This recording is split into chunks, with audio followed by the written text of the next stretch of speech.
It's time for your happy hour and a half. Live from the 5 Eyewitness News Studios, it's Twin Cities Live. Hey-o, welcome into Twin Cities Live on this Tuesday. I hope you guys are doing well at home. I hope you're preparing for this ginormous blizzard that's coming our way. You How said the are B you? word. I did say the B word. B word. I'm so sorry. I'm so sorry. Maybe that was like too that early. out. Beep. Maybe I wasn't authorized to say the B word. Oh my gosh, look, it's looking a little bit ominous out there. We're going to get some dish in just a minute, but let's fill you in on what else we're doing here on Twin Cities Live today at 3 o'clock. Our friend the laundry evangelist is here. I don't know about you guys, but hockey season just wrapped up at the Reimers household, and he is going to be here to help us learn how to wash some of the stinkier things, like all of the hockey pads. And I have a giant hockey bag filled with hockey pads that I forgot to bring in there in the back of my car, and poor Betsy Boo Boo is running She's getting it. It will get figured out. It will get figured out. I think everybody at home appreciates the level of honesty, but they would not have known that you sent her out almost in the pouring rain, which it sounds like is going to happen pretty soon. I walked in, and I just forgot it in the back of my car. It's fine. I'm lucky that I made it into the car, but I got a whole bunch of gear. I got a bag full of hockey gear, and we're going to figure out how to tackle it, because a lot of hockey parents know that there is no stink like a hockey bag stink. Yeah, well, I know this is hockey week, but this would have been information nice to know, like yesterday, okay? We're at the end of the hockey season. We need to do this like at the beginning of the hockey season, because it just stinks and stinks the whole time. It's the gloves. I'm going to ask Patrick about the gloves. The gloves would smell so Wait till you see bad. the gloves that Jay packed in the hockey bag for the prop. Oh, I think I know where this is going. They're pretty cool, and the helmet is going to bring back some memories for you. Okay. Really cool. Also, Kelly got to check out the AAA store in St. Louis Park, and she's going to go through some of the items you might not know that you need for spring break, as that's coming up. A lot of families, spring break is starting here in the next week or so. We don't go until the end of the month, but everybody's very excited, and she has a lot of little gadgets for everybody. It's such a great spot to get things for travel, all those little must-haves and things you didn't even know you needed. And then our producer, Betsy Moline, once she gets back from retrieving the hockey bag, she will be here with her Bachelor recap. Now, I'm excited about this because she said last night's episode is one of her favorites from the season so far. She loved it, and she actually is going to start with the things she liked the least. Ooh, a little switch up. A little switcheroo. Look how natural they look on those horses. I know. That's pretty good. They look really good. Okay, so I said it. I said the B word. I don't know if it's a capital B, a lowercase b, but maybe a blizzard is coming. So today it's a forecast first alert weather day. So we have Matt Surwey. He's going to join us right now. Hi, Did I Matt. speak out of turn? No, there are blizzard warnings in effect for southern Minnesota, and it's a matter of if the Weather Service wants to pull them in the Twin Cities, because we don't get the low visibility needed for blizzards in the metro because we have a lot more buildings. So keep in mind, blizzard isn't how much snow we see, it's just the strong winds and low visibility. Okay, that's what's the difference. Okay, so maybe for the metro area, a little B, and for everybody on the outside, a big B. Yes, it could be a very big B across parts of southern Minnesota. Always right now, troubles though, with the big B. Yeah. This is why I told Betsy to go grab the hockey pads right now. You can see the rain across southern Minnesota. It's really starting to get into the Twin Cities, and that's a steadier rain that's moving through Lakeville right now, about the Northfield, LeSueur area. So we're just going to have a really crummy evening drive if you have any afternoon or evening plans. But there it is, winter storm warning in the pink across the Twin Cities metro right now. The blizzard warnings aren't that far away. Do not do any driving tomorrow morning across parts of southern Minnesota, because there's the blizzard in that very hunter orange type color. So anytime between 7 o'clock tonight and I would say noon tomorrow, no driving in southern Minnesota in open areas, because you're going to get 45 to 55 mile an hour winds. Ooh. There could be 6 to 10 inches of snow. No, that much? And in addition, when you get that type of, this is going to be a wet, heavy, nasty snow, power outages. When that snow accumulates on branches and power lines, then you get the winds to come in. Okay. Yeah, and the snow totals have kept going up in the Twin Cities metro. As a forecaster, I hate that. I could just lie and say, oh no, it's the same thing I told you a couple days ago. They're going up. They're going up. So we'll have Chris Reese and I we're just coordinating on a new snowfall map. I'll have that coming up at 4 o'clock. Oh my gosh, Matt. Okay, it is kind of exciting though, but it's just good to know. You got to learn and plan ahead, and then you can plan for something sort of fun, hopefully. Yeah, and what is hockey week without a storm, right? That's the truth. So can I ask you about the backside of this? So is this snow that's going to stick around, do you think, or do you think this is going to melt rather quickly? It could be gone by Sunday or Monday.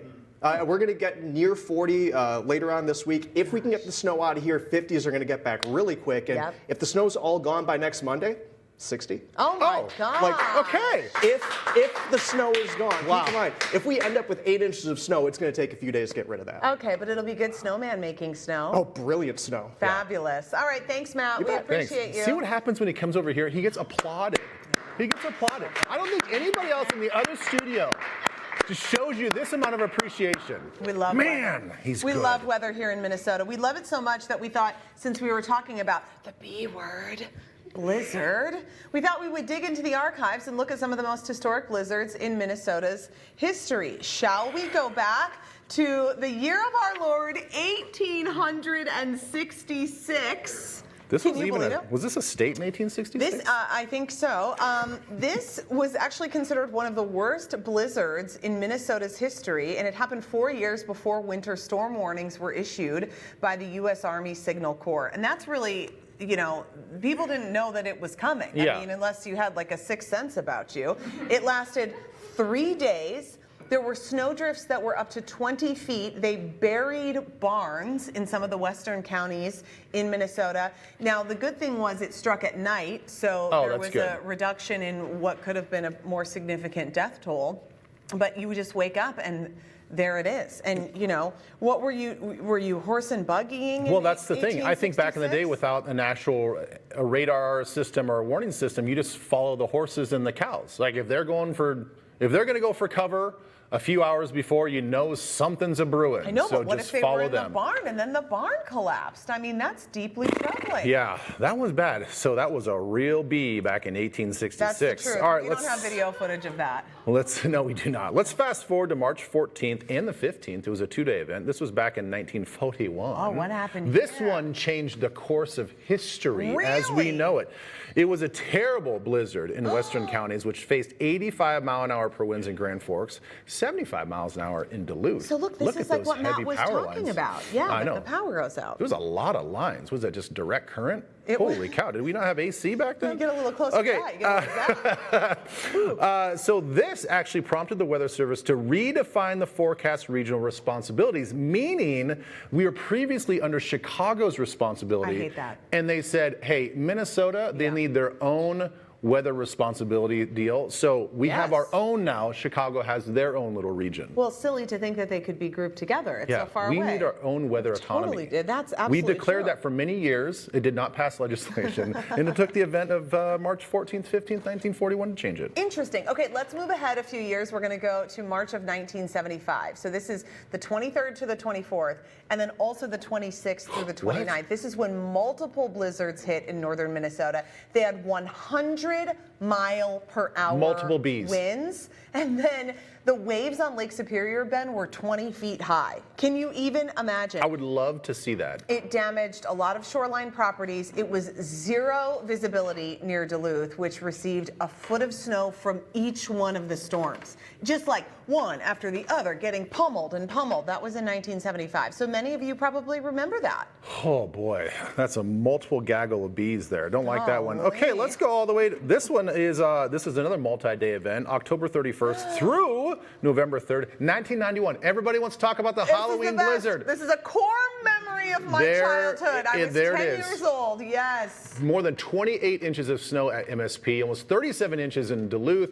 Roads were closed for days. It's considered one of the largest and longest lasting blizzards in state history. We love to talk about this more than anything else. It makes us so happy to talk about this blizzard of 1991. Boy, look at that vehicle. I know. It was a rough That's go. pure American steel right there. Gosh, look at the bus trying to make it through. Okay, then we're going to go a little bit more recent. The most recent one we have today to talk about is December 10th and 11th of 2010 when this happened. Everybody remembers?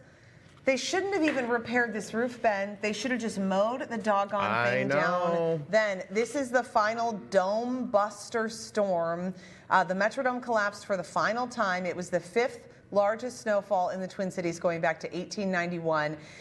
It blanketed central and southern Minnesota. The airports said, listen, the snow's too heavy, we got to close down. It was very heavy, watery snow, probably like what we're going to get over the next couple of days here. And so it was really difficult to shovel. It was really difficult to move.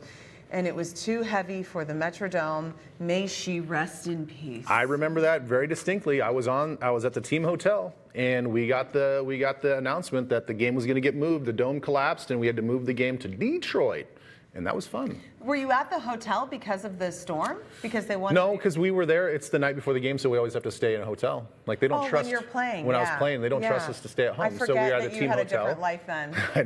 I know. I was an adult, but they still kept us and treated us like kids. Yeah. So we're at the team hotel, and they're like, "Yep, the dome collapsed early this morning. We're going to cancel the game. It's going to get moved to Detroit." And that was a whole other story after that. But Isn't yeah. it still kind of silly that they took the insurance money and then they rebuilt it and then they mowed it down? I know, I was like, this is a sign from the heavens. I know. Literally from the skies. It's gotta go. Just tear it down. So hopefully the storm that we're getting tonight into tomorrow is not going to cause any widespread damage. Hopefully it's just a nice, pretty little snow globe out there. And we get a lot of warning. Back in 1866, they didn't have warning. All right. All right, let's do this. So we had a huge announcement on the show yesterday. So we announced our 2026 Carousel travel destination, and Doug was here with Carousel Travel, and he made the big announcement for everyone. So where are we going in 2026? Well, we decided we need to change continents. So we're going to go across the Pacific, and we're going to head to Japan. Oh my yes! gosh! See, I knew ahead of time, but I still had that reaction. That's how excited I am. It's not like I was surprised. I knew. You're a good performer. You're very good. I think hearing it out loud made me really excited. Japan is our destination in 2026. I am so thrilled about this. I've been getting all sorts of messages from people who are excited about this trip as well. So we thought we would share some really cool, unique, and interesting parts of Japanese culture. Yes. Yeah, Okay? and this is actually something that you knew. Did you know this, or did you just look it up as we were talking? No, I looked it up today as we were talking. Did you know that in Japan, there is an island that is overrun by wabbits? Wabbits. Wascally wabbits. Wabbits. You know, Japan is made up of thousands of islands, okay? So this island is called Okunoshima, and it's home to hundreds of wild but very friendly bunny boo-boos. It was originally a secret World War II chemical weapons dump site. Boy. Bah! But it's since been reclaimed by nature and rabbits, which I sort of love, like the symbolism and the resiliency of that. I'm sorry, I'm not going to visit that place, even though the bunnies are very, very cute. It's a chemical weapons dump. You don't like that part. Okay, fair. Come on. There are okay, no go to the next natural one. predators, so they're super friendly. You can stay overnight, rent a bike, and explore. Yeah, because they're toxic. Just I wouldn't one- touch them. All right. Oh my God, they're radioactive. Okay. Okay, you know the other thing that they love outside of chemical weapons dumps? Okay. Japan is a beautiful place. I'm not knocking that. They love vending machines. Yes. There are vending machines everywhere. They have more than 4 million vending machines. You can find them all over, from the beaches all the way to the mountains. It's not just like a Coke and a Pepsi, No. though, right? No, you can get hot soup. Yes. Oh, listen. You can get fresh eggs, which you gotta love that. Love it. Canned bread. What is that? Like bread that comes in a can? I guess so. Very obvious. And even mystery toys. You know, Oh if you my just feel like gosh. treating yourself with a toy, you can get mystery toys. Oh man, I'm gonna try to buy something from every vending machine I see. Japan is very much known for punctual trains. They will apologize for even being seconds late. And there's an interesting Christmas tradition in Japan, okay? Now, Christmas is not an official Japanese holiday. 70% of the population follows the country's oldest religion of Shinto, but it's still celebrated, and here's how they do it. They go to Kentucky Fried Chicken. Wow, what a 3.6 tradition. million people go to KFC. This started back in 1970 because the first manager of a KFC in Japan hosted a party barrel filled with fried chicken at Christmas time, and so a brand new tradition was born. Okay, I mean, I've heard some strange things. That might be the strangest thing I've heard in a while. Yeah, it's kind of, I mean, you know, you don't celebrate Christmas, but this is what you do. I guess. Sort of like Jewish people going to Chinese restaurants on Christmas. You know? Sure, It's okay. Like you celebrate in a different way. I don't know, but a bucket fried of- chicken from KFC, I just feel like if you're gonna do something more, I mean, it's pretty American, I guess, but you could find, I don't know, just do cheeseburgers or something. I don't There you know. go. I gotta go find those bunny boo-boos on that island. You go and put your hazmat suit on and you go pet those little bunnies. It's gonna be so nice. All right, coming up, bring the spring spirit inside. Get some green for your space and make sure your plants match your personality. Huh? That's a thing? I guess house plants can match our personalities. We're gonna find all of that when we come back. You're gonna get a feisty plant, like a cactus. Prickly.